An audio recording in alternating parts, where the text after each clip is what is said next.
6:30 p.m. You guys want to give me the signal?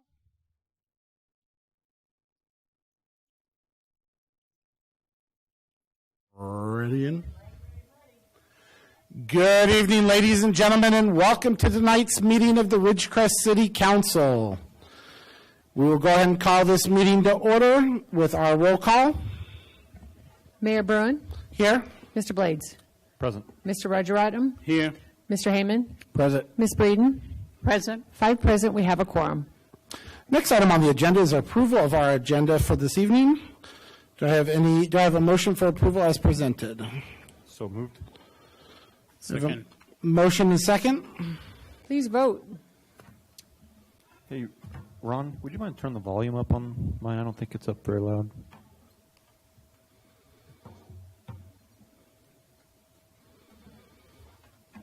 Check, 5 ayes, check, motion carries. Check. I think you're good. How about now? Feedback. It's on. Sounds loud. How about now? Yeah. You sound fine. Okay. Just got to talk into the mic, everybody remember. Everyone talking to the mic. Okay. Next item on the agenda is public comment on the closed session. Is there any public comment in regards to the closed session?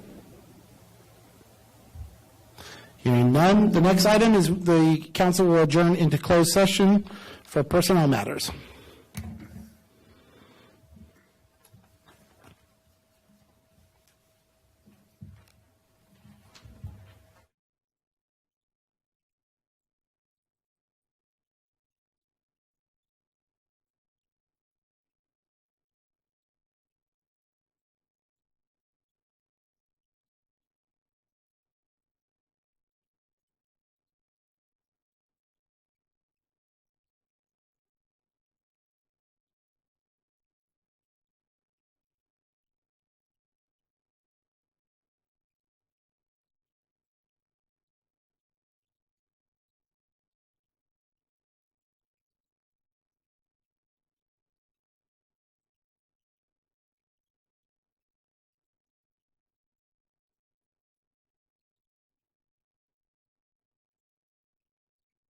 I was finding my cheat sheet, sorry.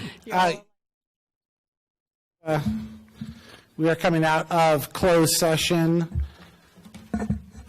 and we will begin our regular session. Can I begin regular session by asking everyone to please stand for the Pledge of Allegiance?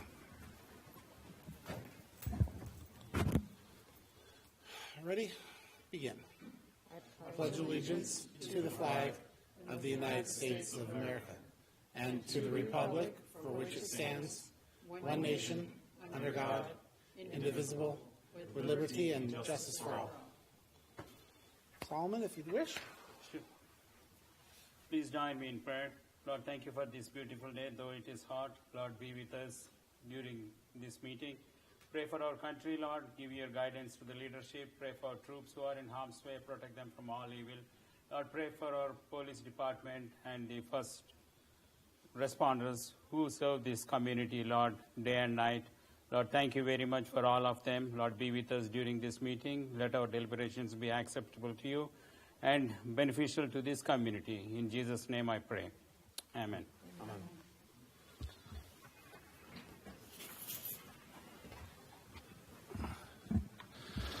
Okay. Lloyd, do we have you on the call?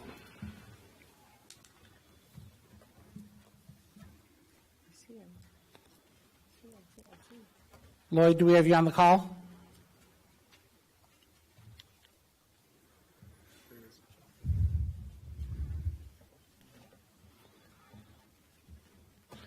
Searching for volume.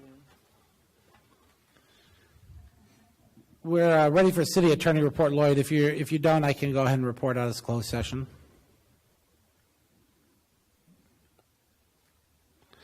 Okay, I'll go ahead and report out a closed session. No action was taken from the closed session.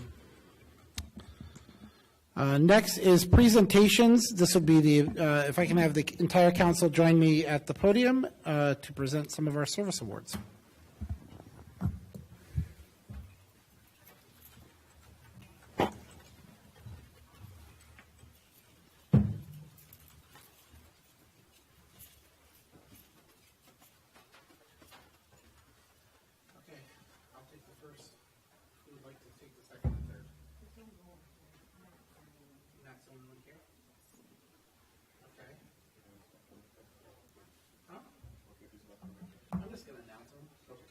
announce these two, and then I'll let Matt. Good. Okay.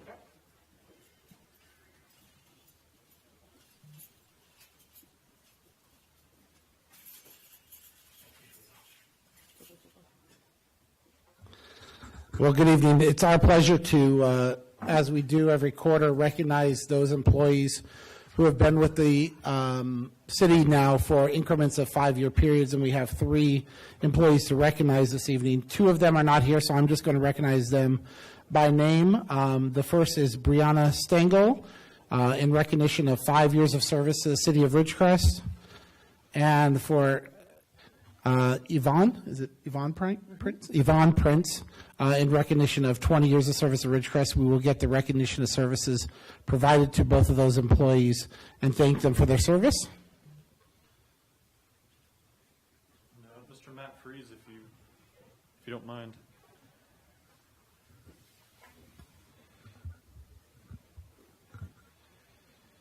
Matt, I would like to present to you a recognition of service for 15 years of your time here with the city. I know it's been extremely valuable to us. Just the short amount of time I've been on the council, I've seen everything you do has been so invaluable. And I don't know how we would do it without you. So thank you so very much. Appreciate it. Thank you.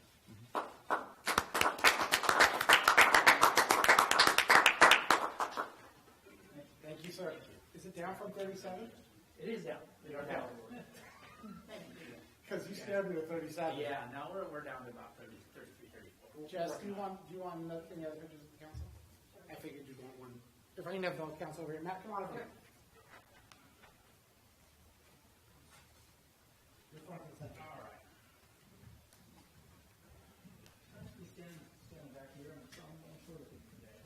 Well, we gotta get Peggy over here. No, Peggy's good right here. Thank you. Okay, Peggy apparently is good right there. Peggy is good. Thank you. I think you're a dollar to say that.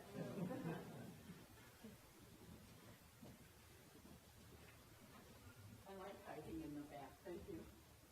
Okay, well, we can change that. Listen, what about Cassie? Cassie,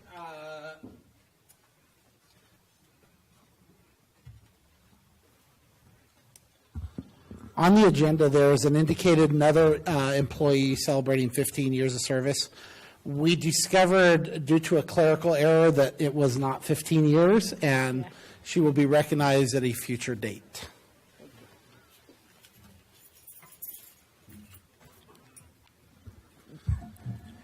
Okay, next item on the agenda is public comment on items not on the agenda. Persons wishing to address the council on matters that are within the council's jurisdiction and do not already appear on the agenda may do so at this time pursuant to the Brown Act. The City Council may take no action on any item that does not appear on the agenda. Speakers are limited to 5 minutes, and the public comment section of the agenda is limited to a total of 1 hour.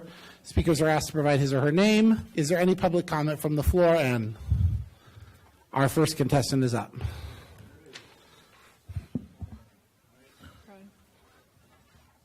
Here. Is that better? Dave Matthews, address is on file. I just wanted to say that I wanted to mention to all the service employees that you were just recognizing or will recognize in the future that as a citizen, I greatly appreciate everything that the employees of the city do. And I'm not sure that how many other people really appreciate what the city does for this, the city government employees do for this city.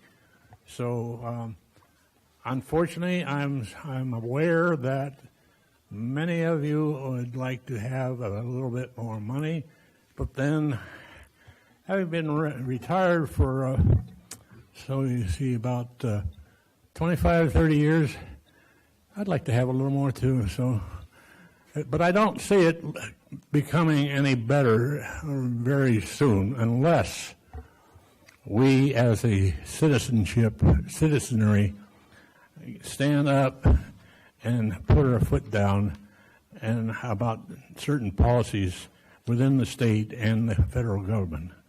So, thank you. Thank you, Mr. Matthews. Is there any other public comment? Is there any public comment from the phone lines? No public comment there.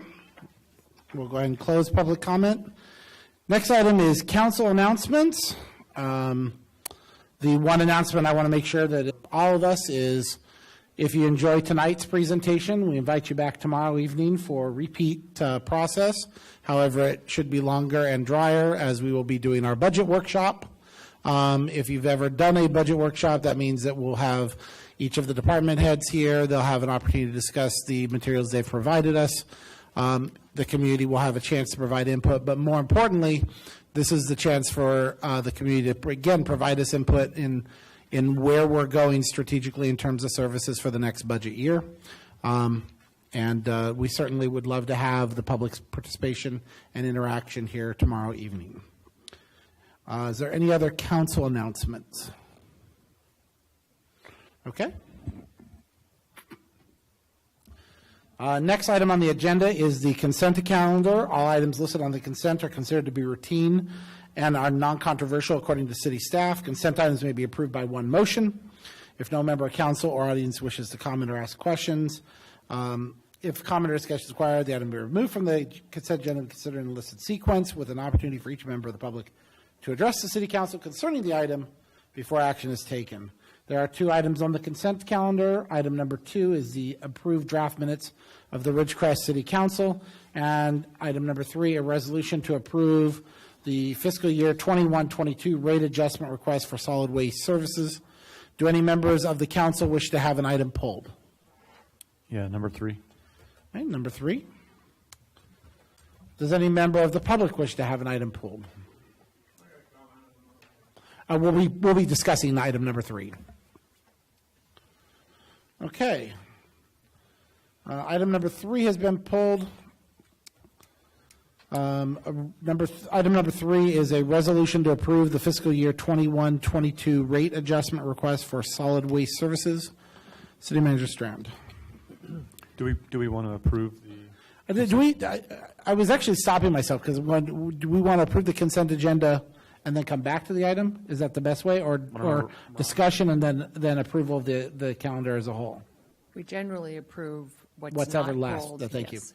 Okay, so before I do that, do I have a motion for approval of the consent calendar with item number 2 only? Motion to approve. A motion to have second? Second. Second? Please vote.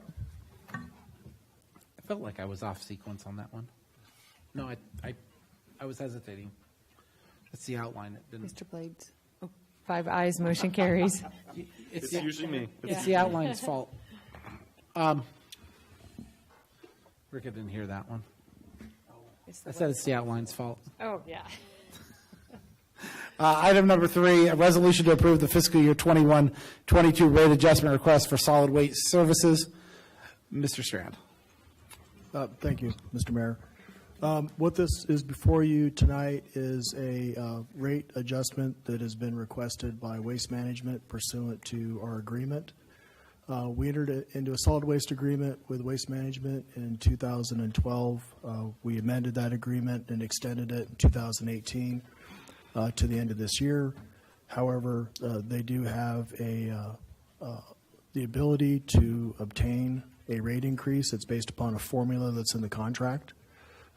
They did provide a written request with the formula that had been calculated. Both myself and Megan McKenzie confirmed that they followed the formula, and it allowed for a 0.8% increase in pay. And you can see in the staff report what I've done. I've listed in here the top 3 services that are provided by Waste Management, and the one that would affect probably a majority of the city would be the 95-gallon cart, which has seen a 15-cent per month increase. So the rates would go from $19 a month to $19.15 a month.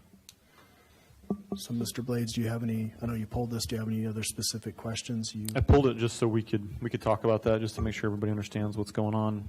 I mean, because I've seen it as long as I've been on the council, which has not been that long. I see this come up every year, and we always end up approving it.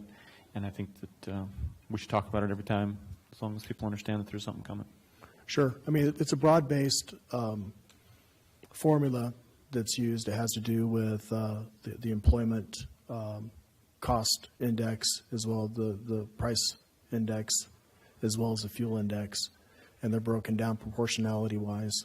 So, This is a question I have for you, and you could tell me whether we should leave this alone or not. But when I look down into the data that they provided, or at least their explanation, should we discuss any? Are these just suggestions? Are these things to come when they start speaking of a smart truck that's going to be looking at the trash to assess?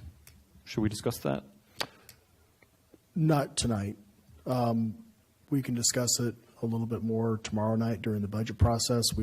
My intent is to bring on HF&H, our longtime consultant, to assist the city in renegotiating a solid waste contract with Waste Management. Our current one expires at the end of this year. We also have a requirement that begins January of 22 regarding AB 1383, the organics program. So we're looking at over the next 6 months, and I did get a proposal from HF&H. I know that both Megan and Heather have been in touch with Cal Recycle, so we have all the players together, which will be the city, Waste Management, Cal Recycle, as well as HF&H. We do have to, establish this organics program. Back in 2018, we began with organics for certain commercial businesses. It needs to be expanded. There's some ordinance changes that have to be made to keep us compliant with the new state laws. So we're hoping that when we bring HF&H on board, they'll come to council, kind of give you a roadmap of what's required and how we can get there. And then it'll be up to the staff to work with Waste Management to see how we can bring this new organics program as well as other state required mandates on board to the best, to the most benefit to our community. In other words, how can we be compliant at the most cost effective rate? Right. Understood. There are going to be some requirements for, who's going to monitor the organic program. And so, my goal is to, obviously comply with regulations, keep us moving forward. As most of us are aware, back, several years ago, we had a big issue with Cal Recycle. We've been in compliance with them since, and I think it's a good idea to remain compliant. So, but that we'll be talking about that a little bit more tomorrow night. And then obviously as time goes on, we'll be updating council on where we're going to go. So I'm hoping that we can have everything completed by December of this year. Okay, then I can reserve the rest of my questions until you guys have vetted everything. I wasn't trying to jump the gun. I mean, if you have anything specific that you want to know about tonight, if I can answer it, I will. Or maybe Megan might be able to. I know she's been diving pretty deep into it. So No, there's no reason to jump the gun until you guys have gotten everything flushed out. I'd just like to say, though, for the commercial people, your raise is $1.39 a month on the 3-yard. And for the multifamily, it's $1.12 a month. Just so, even though 15 cents a month for the residential is not very much, in the long run, $1.39 isn't too much, but I know any rate increase is always viewed with, oh my goodness, but at least this one isn't as bad as some of them could have been. I still think that we get a very good service at a very good cost from Waste Management. And I think Megan and I's goal over the next 6 months is there is going to be an increase in cost. You can't add a third can in regards to collecting organics without there being a cost to it, but we can do the best we can to follow the regulations while keeping in mind how does this affect our, commercial businesses. Can we do shared cans for businesses? Can we make exceptions for where the cans are at? So there's a lot of that stuff that we're going to have to take care of via ordinance. So this will all be brought to you guys. There is no real cheap way out of this. It's just a matter of how do we bring it on board to stay compliant. Well, I have a question on the on this rate adjustment increase. is it going to carry through the contract in the fall, or are we going to renegotiate or have to readjust this again? This will be in effect till the new contract takes effect. Now, our contract says that we can do 5-year amendments, and our intent is to do at least a 5-year contract, but we have to start working toward getting compliant to this AB 1383, the organics program. So that will change the rate probably beginning in January, I would say. But it depends on how we phase in this program. I mean, we have to be compliant by January. There's other requirements that kick in 23, but that's part of working with Waste Management, our consultant, and Cal Recycle. How can we phase this thing in so we stay within the law? So, yeah, the rate's going to be there till at least January, and there may be an increase because when you bring out a third can, it has to be paid for. I guess my question is why we're seeing it at 6 months before we're going to be negotiating it again. Because it's still part of the contract. Every year, per the contract, they have the ability in March to put a request in per the contract for a cost of living increase. If we don't do it now, we'll just be paying more in January. They have their operational costs that they have to sustain, and so at least this way here, it keeps the rates, instead of putting things off for a period of time and doing a larger jump, we can continue to move forward and adjust with the cost of living and inflation and stuff. Any questions? Okay, any questions from the public?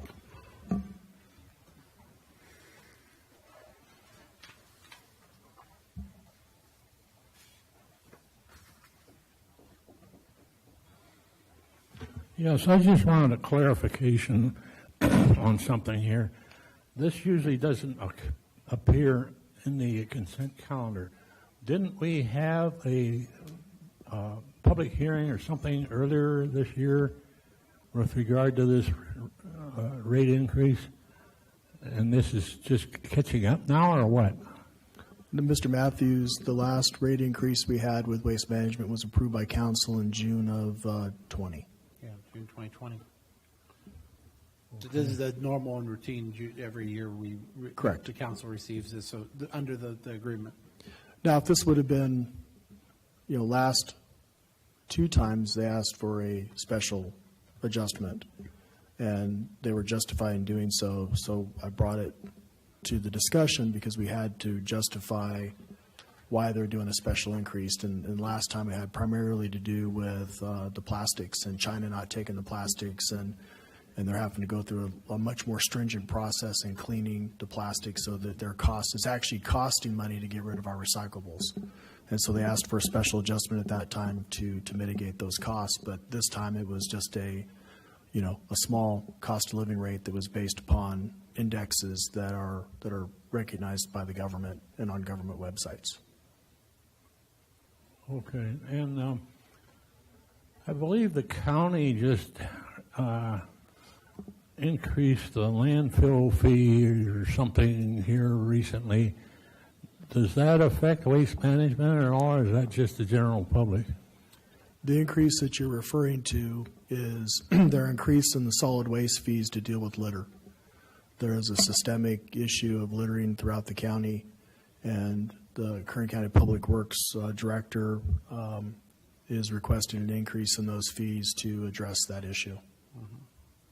Okay. And that has nothing to do with our contract with Waste Management, nor does it have anything to do with the gate fees, which would affect our rates. Thank you. Okay. Any other discussion? Do I have a motion for approval of item number 3? So moved. I have a motion second. Do I have a second? Second. A second? Please vote.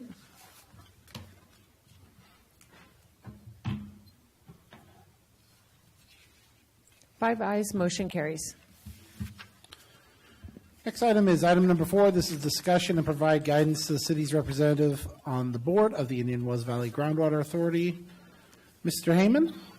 Thank you, Mayor. I do not have any new information to share with you tonight since the last meeting that we had.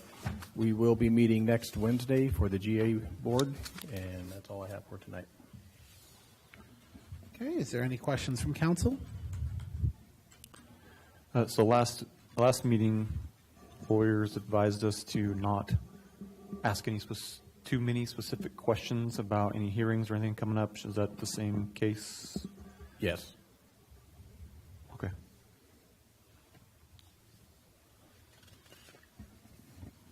Also, is there any questions from the public? Okay. Hearing none, we'll move on to item number 5. Mr. Mayor? Yes, sir. Can you do a check for Mr. Pilchin to see if we can hear him? Oh, okay. Lloyd, can you hear us?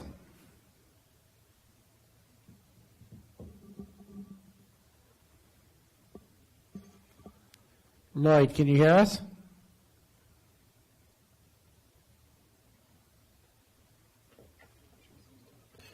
Yeah, Gary, he thinks that we might have muted his mic.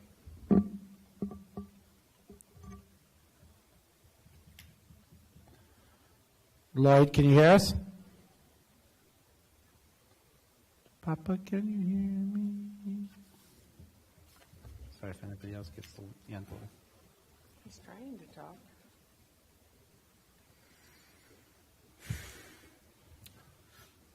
Do you wish me to go ahead and move forward? What's that? You want me to go ahead and move forward? Oh, I just want to make sure that he could hear, but you can move forward if you I need know to. I'm asking. Oh, yeah, no, yeah, you can move forward, Okay. sorry. I was trying to see, just paying attention to move around there. Okay. Next item is item number 5. This is initializing staff to prepare an engineer's report for the intent to levy and collection of assessments for consolidated landscape and lighting districts 2012-1 for fiscal year 2021-22, pursuant to provisions of Part 2 of Division 15, California Streets and Highways Codes, and the announcement of the public hearing on June 16th for the proposed assessment. Mr. Reed. Good evening, council. Whoa, sorry, I didn't mean to yell at you. So we're back to everybody's favorite topic, landscape and lighting districts. Basically, all we've done for these is a continuation of exactly what we've done in the past. I know they've been a touchy subject. The main highlights and what I really want to stress tonight is all staff's looking for is setting of a date for a public hearing. It's really not a time for us to discuss anything in too great a detail. Without the secured tax rolls, which staff hasn't received yet, we did our best estimate as far as what we think is needed to budget for this year since budget was coming up. The only thing of note is Zone 1A went up 3.5%, which is the maximum allowable by the engineer's report.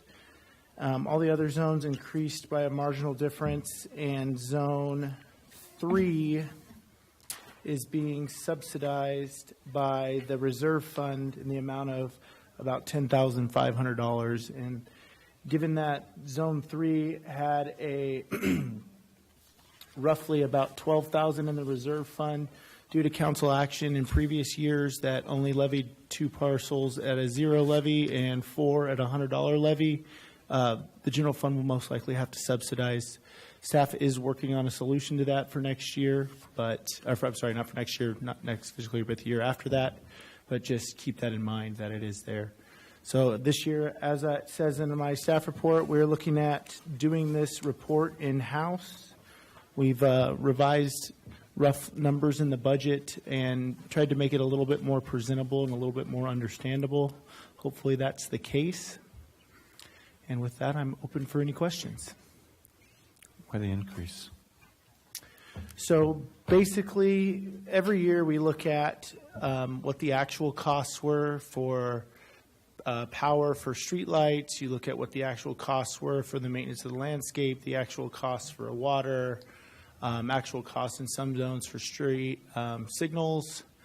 And based on what our actual costs are versus the increases that you'll see for Edison, the increases that you're going to see, most especially with the GA fees that we already ate some of this year because they went into effect after we had decided what the levy was going to be. Oh, you mean for the water? For Yes. The landscaping, right. So you'll see, that's why you see the increase. And I don't know if I put it in here, but I have it. Hang on just a second. I can tell you. So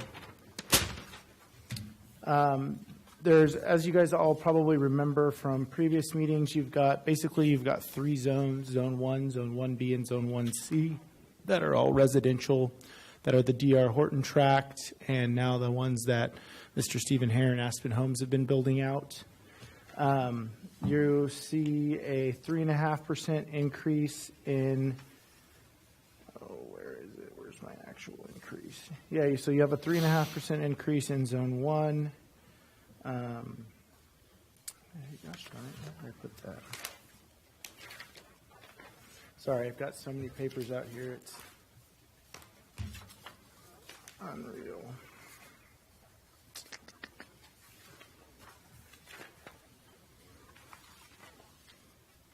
So yeah, so anyways, I don't have the exact numbers on me. I'd have to scan through this. They're in here somewhere. But you'll have a 3.5% increase in Zone 1. All the other ones were relatively minor. They didn't see the full 3.5% increase, primarily because Zone 1 has the majority of the landscaping, the majority of the street lights. So that is the one that was not being maintained at the beginning when this process first started, but is being maintained now. And since they just passed the same numbers along for some few years, we're still playing catch up. Our reserve balance is there, so anything that we subsidize is being subsidized out of reserves. And currently right now, we will subsidize about $3,000 out of the reserves. That'll leave you roughly a balance of about $55,000. So as far as Zone 2 and Zone 3 go, Zone 2 is basically seeing a 1 cent per benefit unit raise. And Zone 3 is seeing a 3 cent, but that's the one that, based off of previous council action, will eventually have to be subsidized by the general fund unless we can come up with an alternative solution. That's Zone 3? Yeah, that's Zone 3. That's the area around Walmart. So Zone 2 consists of the 2 large parcels that Walmart currently occupies, the one that's vacant in the front of Walmart and the one that Panda Express is being built on. Zone 3 would be old Walmart building, Cocina Caliente, old GameStop over there, and then as well as the 4, 5, 6 parcels just east of Walmart. And then you've got Zones 4 and 5 that are relatively newer zones. That's the Chuck Rowland tracks. And Zone 4 and Zone 5, due to Planning Commission action and things like that, don't have the landscaping. They used DG. So really our ultimate costs for that, there's no water costs, so you're not seeing a huge increase in those. Those are going up. Actually, Zone 4 is going down by about 30 cents, and Zone 5 is going to increase by about $4. And the only area that's really changing in those zones is the fact that we're now going to have weed abatement, and we're going to need to have spraying. And with the fact that you have to be a licensed professional to do that, possess a license, we got some quotes from local businesses that do that, and that's the primary reason why those zones are being added. And the primary reason why Zone 4 we believe will go down is because the amount of benefiting units. So instead of it being 12 parcels with 2 parent parcels, it'll now be 45 parcels. So you have a lot more to spread the cost out over.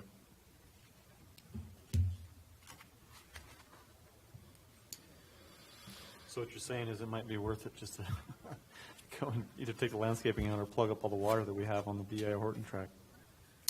So staff's currently looking into possible solutions, maybe doing something along the lines of having landscaping at the corners and maybe some rock or some DG, something that's a little less maintenance heavy, because currently the maintenance contract we have can be extended for 1 or 2 more years. I don't remember off the top of my head. But most definitely it can be extended for this year, but I don't know if it can be extended into the next year. But judging by what some of the other bids are, I think we've got a smoking deal for the last 3 years on the maintenance of them. So we definitely need to look into doing something to make it a little more manageable. So the one thing I want to go ahead and at least talk about, and I understand that we're going to have a public hearing, but for the sake of the conversation, this would be easier with a corrective action to the breadth and scope of the entire lighting and landscape district, correct? It just seems like we've got, this is this area, and this is that area, and there's a pocket over here, and there's some over there. There is a better solution here at some point down the line.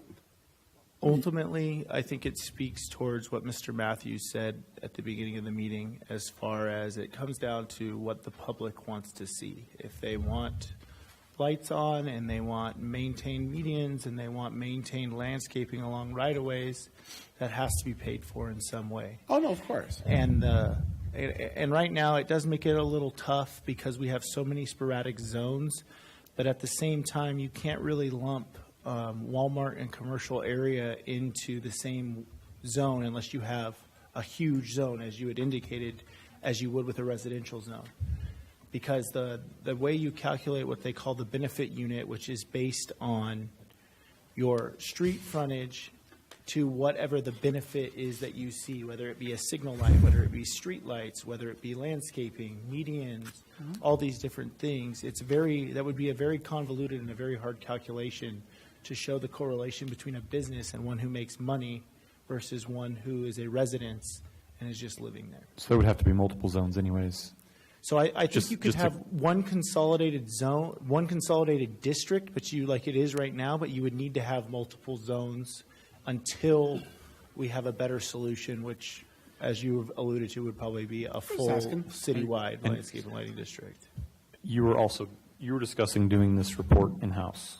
Yes, sir. That's what, if you read the resolution, which I would like to point out that I did make a few mistakes, was where I pointed out, thank you, Mr.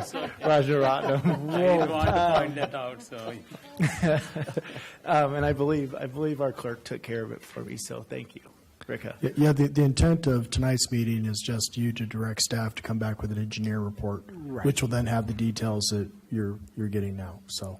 Exactly. You're alluding that we're getting off track a little bit. Yeah, No, you're the council, you can go whichever direction you want. I'm not trying to take this in any direction. It's just a preface to the public. We know we're bringing this to a hearing. These are things we need to talk about. So I appreciate it. Maybe I'll reserve the rest of my questions for a later date. I'm of the same thing. I know that there's been conversations about ways we can improve this lighting and landscape direction.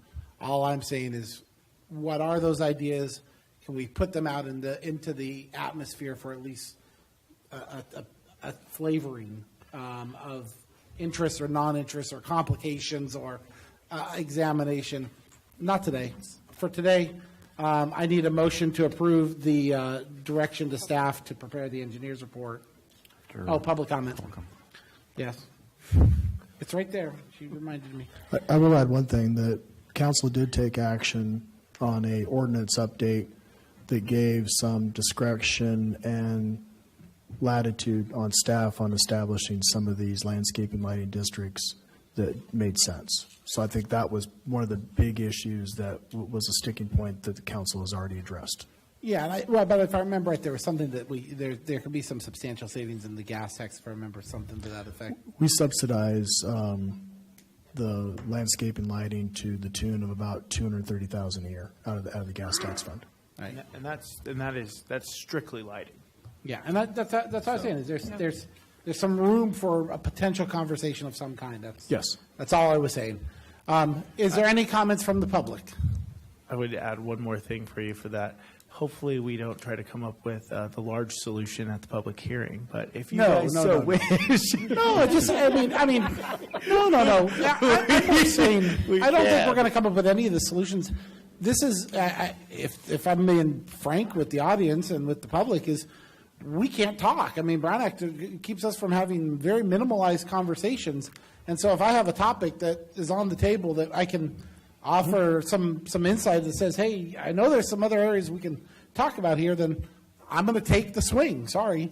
Well, the same thing is true that for all the years I was on council and now as mayor and now as council, I wanted to see a citywide landscape and lighting district discussed in concept and how did it happen? How did it work? How was it fair? How was it unfair?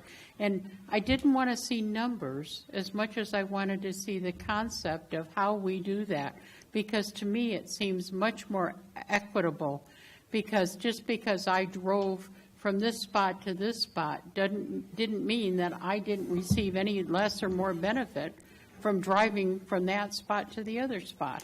And looking at it and benefiting from it as a ratepayer, I think it's important that we understand that.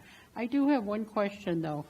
And someone called and asked me today, and I said, I do not know. Can you explain to me what a reserved fund contribution collection is? How is that determined?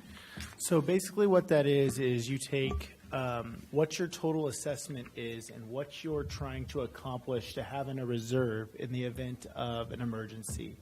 So one of the things that we're trying to do this year is, rather than having all of these, and some of the draft budgets from the previous years had annual maintenance direct cost for landscaping. Okay, obviously we know what that is. That's our direct cost to maintain the landscaping. But we had ones on like masonry walls and sidewalks.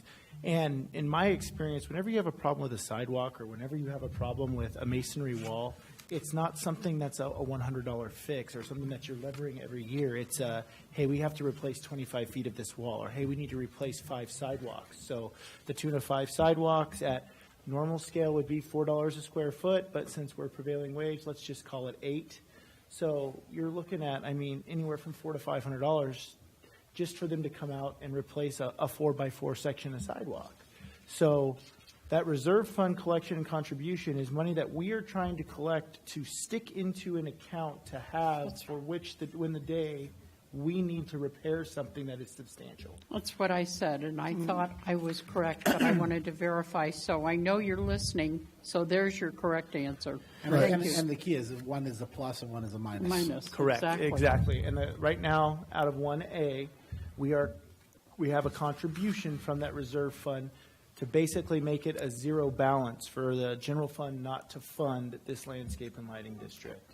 And as far as Zone 3, we are funding that sum out of the reserve fund, so there's no fund from the general fund. But because there's only going to be about $2,000 left in that fund next year, We're going to do it again. we're going to end up funding some out of the general fund because we don't have the reserve in that account. And those specific zone reserve accounts have got to stay separate. We can't use money from Zone 1 to go do stuff in Zone 3. Yeah. Right, and one of the other ideas of having a reserve, if we do have an incident that does occur that has a cost to it, if there's a reserve fund, then we use that. If not, we have to use general fund, and then trying to get caught back up and get the general fund paid back after you've not had that, it takes a significant amount of time to do that, to pay us back. One of the other things I'd like to add, just to add to that reserve fund contribution and collection is, one of the things that staff's going to look at with this go-round of it is we're hopefully going to determine a target amount that we want to have in the reserve fund. So if we reach that target amount, so let's say, for instance, Zone 1, we're at roughly $55,000. Let's say we set a target at $60K we want sitting there. Once we hit that reserve fund, if we are sustainable with what we can collect in our assessment versus what it's costing us a year, we're no longer going to collect that portion for that reserve fund, so their assessment will go down. Go down. Yeah. The max is still going to go up because now, let's say we have a big incident and we have that full reserve fund gets burned. Now, of course, that assessment's probably going to go up to the max because we have to try to recollect to have that reserve fund. So that's the ultimate goal of that reserve fund, is to fund major problems or even upgrades. Like some of the upgrades would be, we've got a lot of the little poly pipe, or we've got some areas in town where you're actually sprinkling the whole area and it causes weeds all over, so it's a maintenance nightmare. So staff might decide or to ask the council for permission to go in and change the plumbing. So that way we don't have the annual maintenance costs in the future. So yeah, it might be a large cost up front, but the ratepayers in the end are going to see a direct benefit with their assessment not increasing constantly. So. Thank you. So I think that answers the question I had, or close to it. Because my question was, in the past, I recall that there was some unbalance in the different zones as far as some of the reserves. Some were higher than others, and so what we're looking at here is geared toward balancing that out a little more evenly. Are there changes that's going to bring down those zones that had a higher reserve and bring those into a little more of a balance? So that's a loaded question. Yes and no. So yes, in the sense that if we set a target and we get there, it's going to sit. No, it's not going to change any of the other zones because each zone has to be looked at separately. I understand that, but the individual zones that were higher in a reserve fund, making changes in those so that we don't have a continued increase in those. Correct. And the estimated reserve balance that we see on these sheets here, is that the total amount left over? That's the total amount that's rolled over through the years. And so when we look at Zone 2 with a $41,000 balance, is that currently disproportionately high? And well, that is also proportionately high too, because you have to remember in Zone 2, that's where you see the majority of the landscaping on Bowman, China Lake Boulevard. So there's a lot more chance for incident in that area than there would be in some of the other ones. So when you stated earlier that you look at finding those targeted reserve amounts that fit each zone, that's what I was wondering. Yes. I knew it was an issue back when we had discussed this, in prior council meeting about, reserves being too high in some areas and over collecting, and some people were concerned about that, but I think you answered it pretty clearly, so. Absolutely. Thanks. I would assume we're going to use factor-based reserving, like 3 times the estimated necessity or 2 times the estimated necessity rather than fixed dollar, right? You know what? I honestly haven't even gotten that far. I've been more focused Well, on just. because by using factored reserve, as your cost per EBU goes up over time naturally, Yes. you're not going to then find yourself out of balance. I tell you what, when we do this, I will call you and we can talk about it. Email me. Okay. I have one more question. Solomon, Absolutely. I didn't want to step over you, Solomon. No, I don't. Okay. So just getting back on directly what you're asking for here, is this going to affect your engineering department significantly preparing this report? It's going to take a lot of my time, yes, but I think it's a necessary evil because it is basically removing a consultant fee that is a large fee.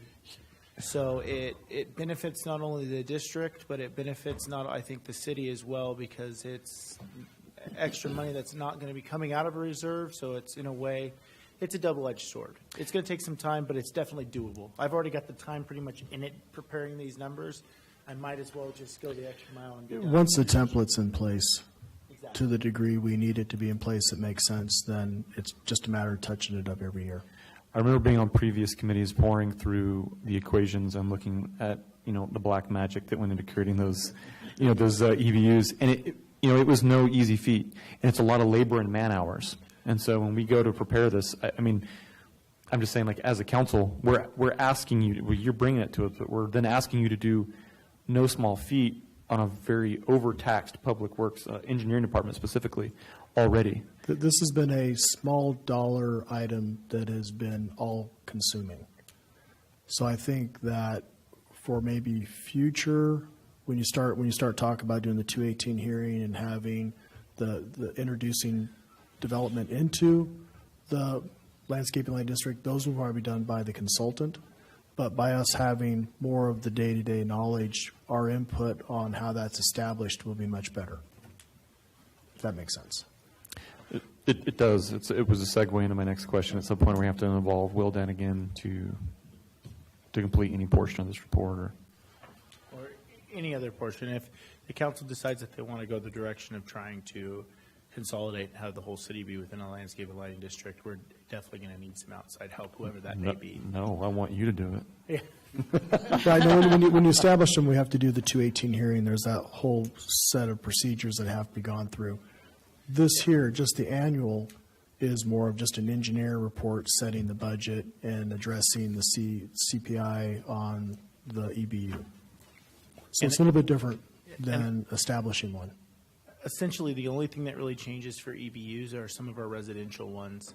As far as the EBU count for the ones that are really, really tough, which is like the Walmart and the zone around Walmart, because we haven't seen any substantial change in development over there, the EBU is actually going to stay the same. So, and the EBU for residences is not that hard because it's one per planned lot or developed lot, and we have established track maps now, and we know what the planned lots or what the developed lots will be. So that's not a super hard calculation to go through. So Thank you. I just want to make sure we weren't asking too much of you. I think staff's ultimate goal of what we're trying to accomplish, and I think after we work through this engineer report, I think we will have accomplished at least what we currently have, and that is, how do we establish them in the future? Do we have wiggle room? Do we have the ability to make common sense decisions? And do we have a handle on the budget and our reserve? And I think that is a significant accomplishment for staff. And how we go forward, yes, we can have those discussions, whether or not we do a citywide landscaping lighting district. But I think we just as staff wanted to get a handle on what we currently have so we can, at least be able to explain to the council what we're doing and address all of the issues that have been brought up over the last 2 years. Absolutely. I'm happy to see it. It's appropriate action, I think. Yeah. I have no further questions. The only other thing that came to my mind was what's great about it is it also gets your eyes and your senses immersed, and we all know Travis needs that time to get up to speed. So it really. Oh wait, I'm sorry, Travis. I said that out loud. Is there any public comment in regards to the districts? Hearing none, that's just direction. Do I need a motion on it? Okay, do I have a motion for the initializing staff to prepare an engineering report for the levy and collection assessments for the landscape and lighting district? So move. Second. Please vote. Don't move far. 5 ayes, motion carries. Next item on the agenda is item number 6. This is initializing staff to prepare an engineering report for the intent to levy and collection of assessments for the Drainage Benefit Assessment District 2016-1 for fiscal year 2021-2022. This is probably much of what we've just discussed with the same generalized questions, and however, this is for the Drainage District. Is there any council? Mr. Reed? I just wanted to point out one thing, that this is only for the area around the D.R. Horton track on the hill. There's no other drainage benefit assessment districts, and as you alluded to, it's essentially the same. And the levy. The prior year levy was $41.98. The prior year maximum was $103.23. This year the levy will be $40.08, so it's actually gone down. And the maximum allowed assessment per EBU will be $106.84. Are there any council questions? Hearing none. Is there any public comment?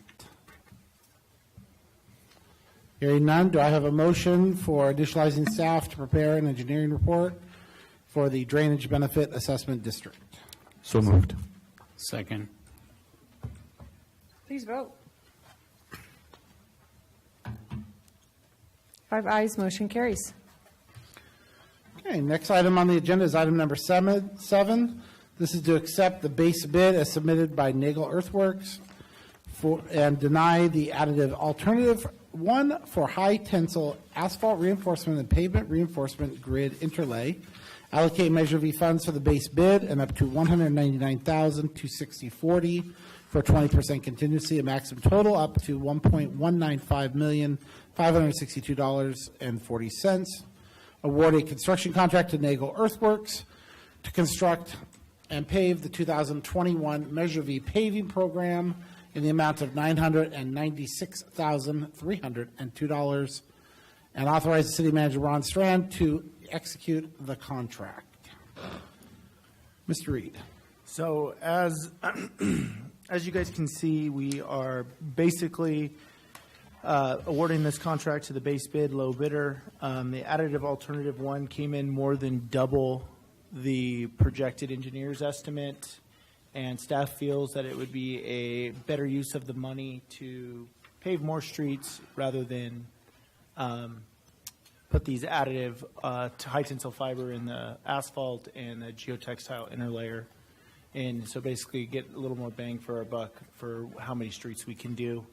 Although those are very, very good alternatives with the majority of these streets being local roads and the lack of heavy loads and lack of some of the traffic, we feel like that it's probably better suited just to do the base bid and move forward.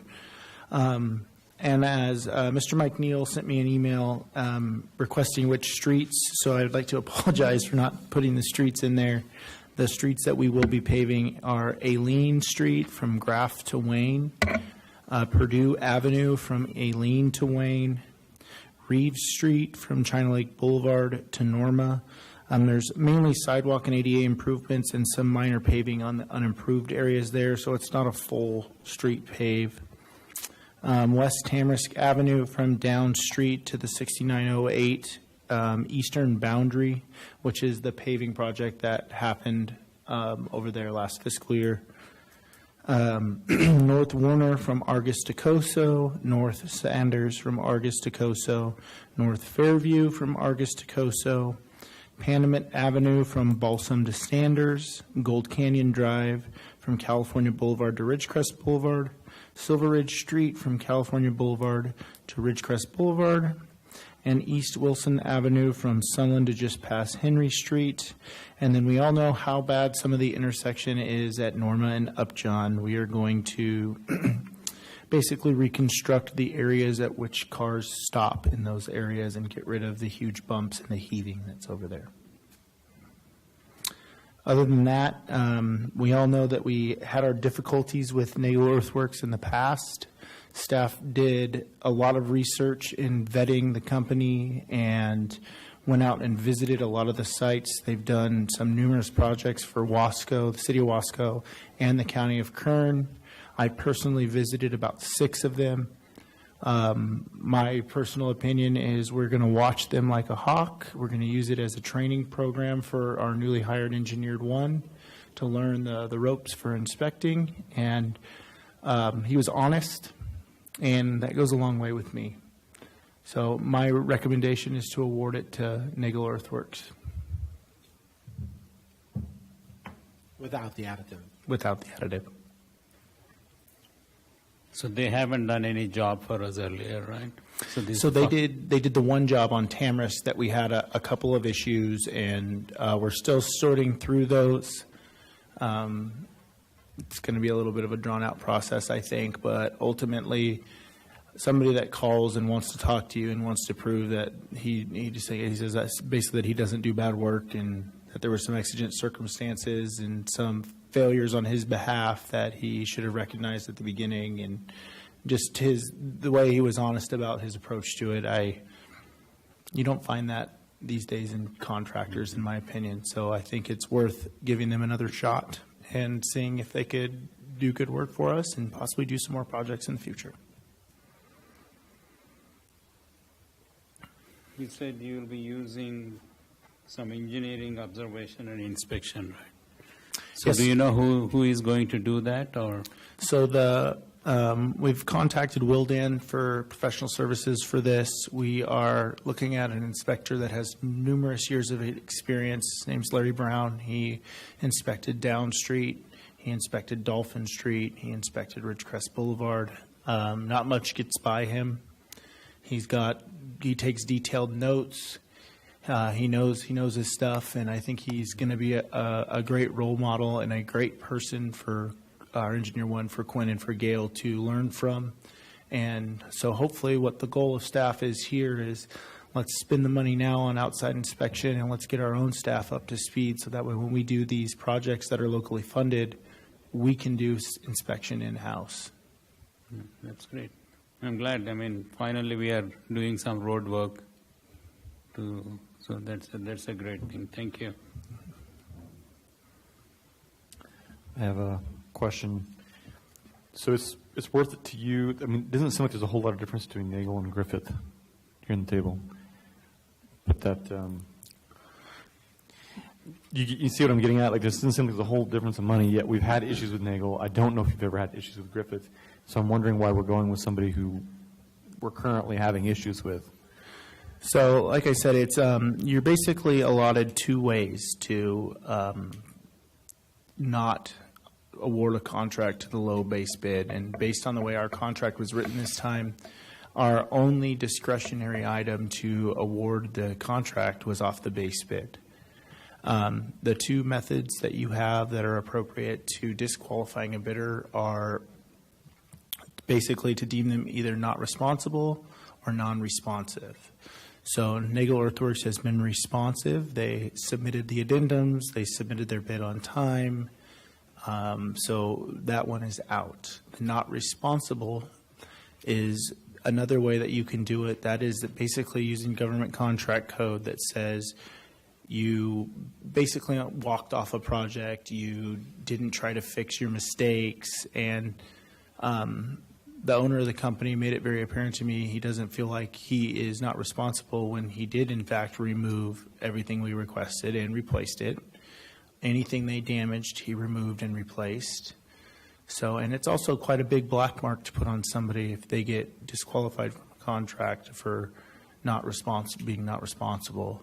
And after visiting with him, talking to other cities in which they've worked for, he was very open about ones that he had had some issues on, and had us contact inspectors, had us contact managers, and talk to them, and all of them said that they would have him back. So with that, I see your point, but I still think they're worth getting a shot, and it is $25,000, $26,000. Maybe not a lot of money in your world, but a lot of money in my world. Okay, fair. There's your Fair. answer. Well done. Well done. I was going to say I trust your judgment. I was going to go on and on. But I was going to really give you a lot of accolades. Not anymore, huh? No. And so my question is, based on that is, where do we stand on Tamarisk with getting it completely fixed and done? So Tamarisk, the work is substantially complete. Based on the contract terms, there's detailed contract terms via the Caltrans, because this is some grant funded, that there's deducts that have to happen. And basically right now what it is, it's a monetary thing that we were talking about. So it's nothing to do with work needing to be done at the site. It's just monetary contract administrative items that have to get finished. To complete that with that company of Nagel? To close the project out, correct. The work is substantially complete. It's just the back end stuff that has to be completed. So, and I'm sure that project will be back up here with you guys in a relatively short amount of time. I'm sure we have a holdback that we're still sitting on, right? Yes, sir. Yeah. We have a holdback that we're still sitting on, a retention amount that we are sitting on. The city has sent them what we believe we owed them, and now it's basically up to the engineering firm, us, and Nagel sitting down at the table and figuring out what we're going to do about it. Do you see resolution then? I do. I think it's going to be a touchy subject, and I made it very clear when I spoke with the owner that I said, just because we have you on another job and we're going to give you another chance, that's not going to change any way or in any motion of how I'm going to treat Tamarisk. I said Tamarisk is its own separate deal, and I'm going to do what's in the best interest of the city, because that's what they hired me to do. So, but I do see a resolution there. It's just going to come down to dollars. That's what it is, and whether we release some retention or whether some of it goes to other places or whether it stays in our pocket. Thank you. Any other questions or comments from the council? So, Mr. Reed, apart from checking his work, do we do any background checks on these contractors? So that's essentially what the way that the backgrounds work for contractors. We have them list recent projects that they've done, and we have them list projects that are of a like kind. So you can call those agencies and you get contacts and you talk to them and see what they say. The 4 that were on there, the one question that kind of popped into my head when I read them is they were all more school jobs. None of them were roads that are heavy traveled, that are next to curb and gutter. They were more open parking lot stuff. So I told him, I said, hey, we had some issues with you hitting curbs on the grinder. Can you explain to me what was going on with that? And it was a new operator. I've sent him to schools since then. He's got more time on the machine. We've done numerous jobs. Like I said, he took me to see numerous jobs that were for numerous cities that I called that said that they would have him back. So I feel like we did a pretty good job of vetting them. Okay.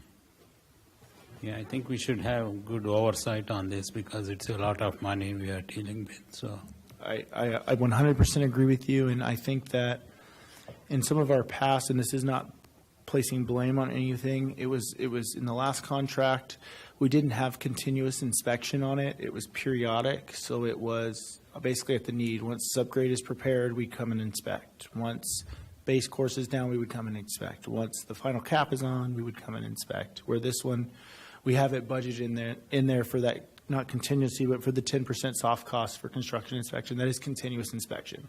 So any day they have boots on the ground, an inspector will be watching that. sure, yeah, we trust you with this $1 million. Thank you.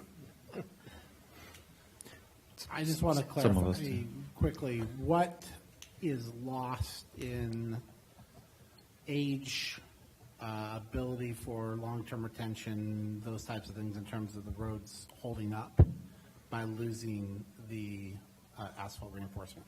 What does that cost us in years?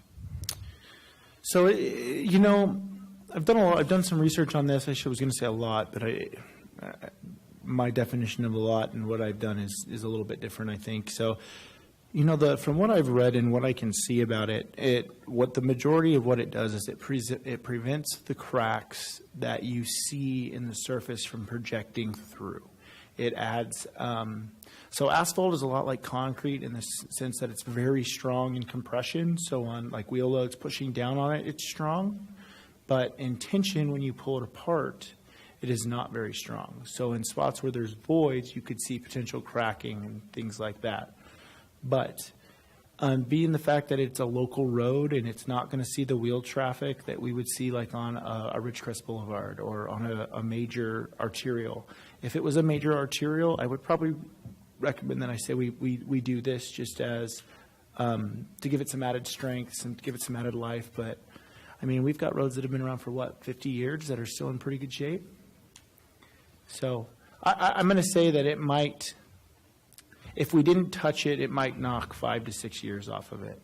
But with our slurry program, with all the things that we are doing to basically be more proactive in our maintenance rather than reactive, we've got a new crack fill machine. We're recently got some new equipment to prep roads. I feel like that it doubled the engineer's estimate. I think if it would have come in around the engineer's estimate, I would have been inclined to do it, just to do it, but double's pretty hefty. Okay. Any comment from the public? I haven't been asking, but they would have flashed me. Is there any call-in comment? Okay. Do I have a motion to accept the base bid as submitted by Nagel Earthworks, denying the additive alternative, and allocating the maximum total of $1,195,562.40 for the Measure V paving program? Motion to approve. Second. Please vote.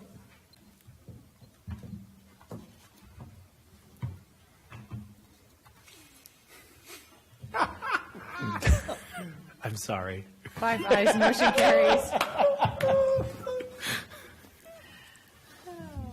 Can I go now? No excuse. You're temporarily relieved. That was too fun. That was good. Good one. Okay, item number 8, introduction and first reading of an ordinance of the City Council of the City of Ridgecrest Adding Section 2-90, electronic filing, to Article 4, officers and employees under Chapter 2, administration, to the Ridgecrest Municipal Code relating to the electronic filing of campaign statements and statements of economic interest, Form 700. I have a joke that I'm not going to say. Okay. Ms. Charlin. Effective January 1st of this year, Assembly Bill 2151 came into effect that requires local government agencies to post campaign statements and Form 700s, FPPC forms, basically, to the city's websites. The city clerk's office currently accepts paper filings that we have a hard time getting within the 72 hours to the FPPC to be published. So what we've done is we have filed or entered into a contract with NetFile, which we entered in last year, and we did a sample and had everybody file for 1 year to make sure we were okay with the Form 700s. And now the purpose of this ordinance is twofold. It's to require the online electric filing of FPPC campaign statements also, as well as the Form 700s. And it will also make the forms available within the 72-hour time frame per the new Assembly Bill. In order for the City of Ridgecrest to accept the electronic filings filed, the City Council must adopt an ordinance permitting the use of the online filing system as the requirement for filing and designating these filings received electronically by the City Clerk's office as the filings of record for the City Clerk, for the city. So that's the purpose of this ordinance, and I'm available for questions.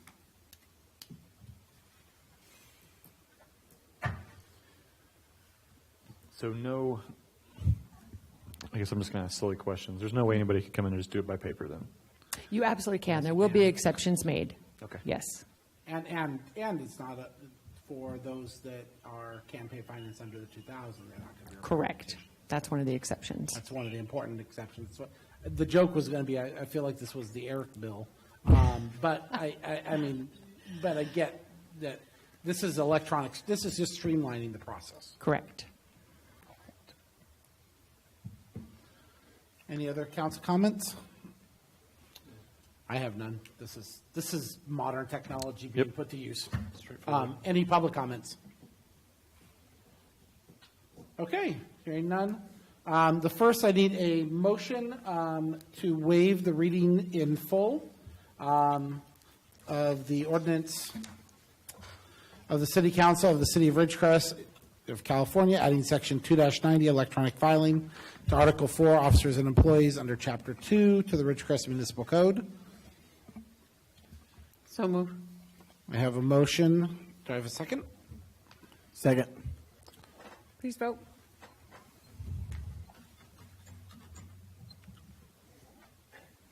Five ayes, motion carries. The next item is a motion to introduce by title only an ordinance of the City Council of the City of Ridgecrest, California, adding Section 290, electronic filing, to Article 4, officers and employees under Chapter 2, administration, to the Ridgecrest Municipal Code relating to electronic filing of campaign statements and statements of economic interest. Do I have a motion for approval? Motion to introduce. Motion. Do I have a second? Second. Please vote. Five ayes, motion carries. All right. That concludes our agendized items for the evening. Next will be committee reports. We'll go ahead and get started with Finance Committee. You want to take finance or quality of life? Oh, you want to flip a coin? Finance. Finance. You got finance then. Okay, so we will be having our budget workshop tomorrow, and I believe any questions or comments will be answered at that time. So we welcome everybody to participate in the budget workshop tomorrow. And that will be at 5:30. 5:30 in the chambers here. So, okay. Well, I'm just going to throw one more thing. That is that if you have not, as a public, from the committee hearing heard, There is a pretty substantial increase in the expectations for Public Works next year in the budget. And I'm very excited to see that, and that's a very important thing to understand is Public Works is a focus in the budget, and it's a focus in that committee meeting in our discussions about the number of FTEs and where we're going with it. So that was great. The other one I wanted to mention out of finance, if you don't mind, is we talked about the community survey that sent out a couple weeks ago, and we got some feedback back. And the survey itself is just that. It's input. And I've been kind of telling people, you guys understand that this is like short circuit, 1980s, Johnny Five, need input. This is our opportunity to get the input from you. The survey identified what your importance are. It definitely put public safety very much high up there, but also addressed several other things. I don't have the list in front of me from my notes, but I encourage you to go back and take a look at the Finance Committee meeting notes, and it was the most important message I want the community to hear is thank you, and please, if we ask you again for input, please give it back to us again. The best way for us to strategically align your needs with the restrictions, budgets, everything else that we have to deal with on this side is communication. So if you see a survey, please don't just delete the text or the email, because I know nobody likes getting them, but man, they really do help, and they're efficient and they're cost efficient, and at the end of the day, we get information back, and thank you for participating. And if we ask you again, please do us the favor of giving us that feedback back again.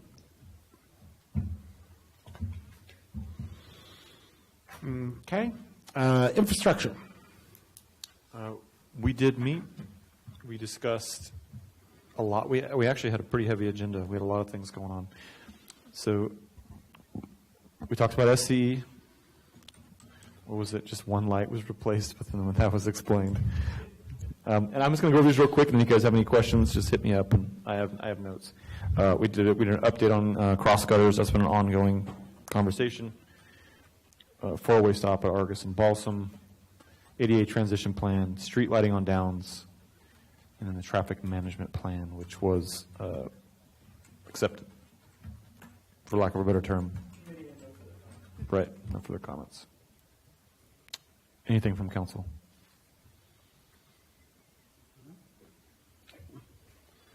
Next would be economic development. Did not meet, scheduled to meet the 9th. Ron, are we going to have that meeting? Yes, we are. We will our next meeting will be June the 9th. Okay, quality of life. Quality of life met yesterday. We had a quick meeting, but a lot of information going on. The biggest things that were really provided were where are we going with certain directions, especially on the grants upcoming. We talked about all the programs that the Parks and Rec Department is spinning up right now for summertime. We started our first summer session in the preschool.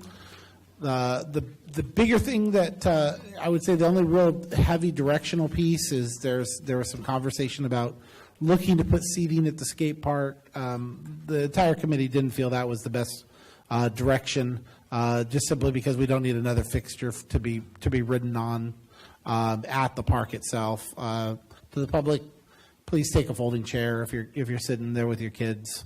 If you don't know, they have big ones with umbrellas, so it's not, if it's 100 degrees out, you can at least have some shade. The cooling centers are getting spun up. Please be patient with us, keeping in mind that, the Parks and Rec staff was essentially decimated by COVID, and we're rebuilding it. The management staff is there, but a lot of the worker staff to maintain those hours and to keep them open, and those types of things are missing. We are working on it quickly. We'll have limited cooling hours coming up when it exceeds 105, sorry. And that message is going out to a couple different sources, and we're trying to let the community know. But as soon as we get past the June 15th, where we're It's June 2nd. We have 13 days to flatten the curve, and then we'll be able to start to go back to normal. And then we can start to do some of the things that we're working on. So the cooling centers are coming, is the message to the community. We're just not there yet. You have some other things, please. Well, I'll just add that we also talked about the report on the splash pad usage, and the numbers are up. I drove by there today, and I think because the temperature is up, there was a lot of kids out there and parents today. I didn't do a head count, but it looked like more than 40 or 50. It was a pretty good crowd. The other thing, Parks and Narissa have done a great job in trying to get out the word on the programs and the camps and everything that's going on right now. We talked about some of the options of getting that message out. I recommend everybody go on the city website, and you can click on departments, and then you can click on parks, and there's a park page at the top of it. You can click on that, and there's a whole list of the current camps and what's currently running and what's coming up, and prices, and so good job on that. And so I could urge the community to get online and look at what the Parks and Recreation is offering for the kids this summer and participate. So I think the only other thing we talked about was future objectives or things that we talked about with ECC. That was the other thing I was going to mention is we're working with the people doing a lot of the base work. They're looking for some opportunities to do some work inside the community to support the community. And our Parks and Rec Department is meeting with them, looking at options over at Helmers Park. If anybody out in the public who watches this later can tell us why it's called Helmers Park, we are actively seeking that answer. We have yet to find it. But certainly would be something we'd like to know. Who? I mean, maybe you have the secret.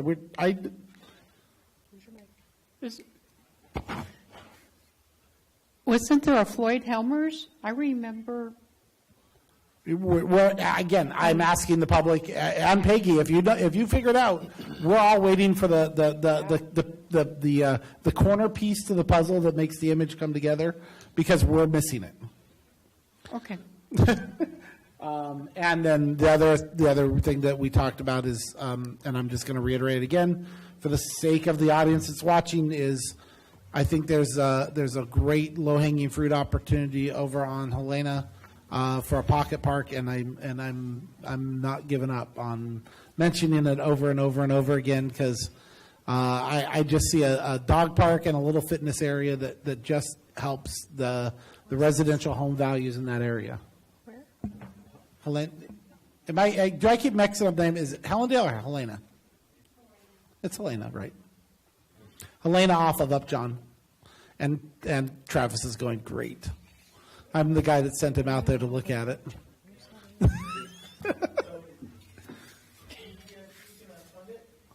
No, I don't know. I'm not saying how. I'm saying that we may find ways to do. My suggestion was the fitness boards. If you guys remember the old fitness boards where you'd have an exercise and community area. But the truth of the matter is, going back and reading over the grants, if I was going further, which I'm going to, is there's a lot of things in the grants about how the availability of physical activity. Now, that is a different residential area, but it might be in the demographic area where we're using, which is the church and Norma and those areas outside of City Hall, which we know meet a lot of our point demographics. And there's some potential ties there that may be very advantageous to future grants as well. We were talking about T-Mobile, we're talking about a bunch of other ones. I don't know where the money's coming from. That's their job to figure it out. It's my job to throw out the ideas, at least for right now. And Kyle's going to look for it. It's just it's a parcel of land that came up during the pool discussion. I've never let it go. Okay, RACVB. Me? Still? Okay. For the week of May 22nd, the occupancy was 57%, which is very good. Not as good as the prior week, but it is back to a normal number for citywide performance of a stabilized year. And the ADR, which is average daily rate, has gone up, so that's a good sign. So overall, the hotel occupancy has been doing good. And going back to California Welcome Center, they submitted the plans for approval. So once that is approved, then they will start the construction. So that's all I have. Okay. Other committees, boards, or commissions? Yes, I have a League of California Cities meeting coming up on the 18th. That's the Desert Mountain one? Yeah. I was going to say, I've been participating in the California Cities, no, it's not Cal Cities, it's a different group. It's California Mayors Coalition that's been meeting every 2 weeks on Friday, and that's been a really good opportunity to not only hear other people's opinions, but it also connects to some of our political leadership. Senator Padilla was on there. A couple congressmen already. So it's a nice way of getting some communication in there. And Kerncog on the 17th. Okay. Any others? Nope. No, I'm just asking. I don't know. Not at this time. Okay. City manager report? Yeah, I just have one item. The city managers group is going to attempt to reestablish the current association of cities again. We're looking at having the first meeting in Shafter in July, and that's where the council will be invited. It's all of the political entities throughout the cities within the county meet quarterly to just discuss issues, talk, get to know each other. So that'll be coming out here shortly. When did it stop? I don't know. That's why I'm trying to. It stopped due to COVID. Oh, okay. But even prior to that, it was kind of waning a little bit. But I think we're going to try getting it back together again. It's really good meetings, good. Oh, I would imagine that with the number of county issues that we're kind of going back and forth with sometimes, having a united front on the cities would be absolutely critical. So, Very good. okay. Future agenda items. Who has 7:45? Nobody. Narissa has 8. Is that Rika? Travis is out. Didn't you have 7:45? No, I had 8:15. Narissa had 8. She's got closest, but Travis is farthest. Okay. Any future agenda items? I think I'd like to talk for about an hour and a It's half. perfect. I was wondering if somebody could get long-winded. Got the filibuster. Okay, We haven't folks. gotten to mayor comments yet. Come on. I mean, I brought a lot of papers with me today. I'm loaded for bear. No other future agenda items? No. No. Okay. Mayor and council comments. I will let us go from left to right. Mr. Blades? Yes, real quick. So I don't know if everybody's aware, but if you're a veteran in Ridgecrest, you should know there's a Ridgecrest Veterans Advisory Council headed up by somebody named Carol Coy. She does a lot of really amazing work. She works with any veteran that needs help or assistance filling out. I could go on and on and on. That's not why I'm not here to just talk about everything she does, but they do a lot of work for veterans. They're having a Ridgecrest Veterans Collaborative. It's the city always partners with Carol to do. They used to call it a veteran stand down. Yeah, that's it. It's a stand down, right? Yeah, they're calling it a Ridgecrest Veterans Collaborative this time. It's going to be on the June 25th at 11 a.m. So that's okay. There will be a guest speaker. Say again. At the Kerr McGee Center. 11 a.m. Guest speaker Joshua Dannins. So, anybody needs any information, let me know. I'll pass on Carol's number. Thank you.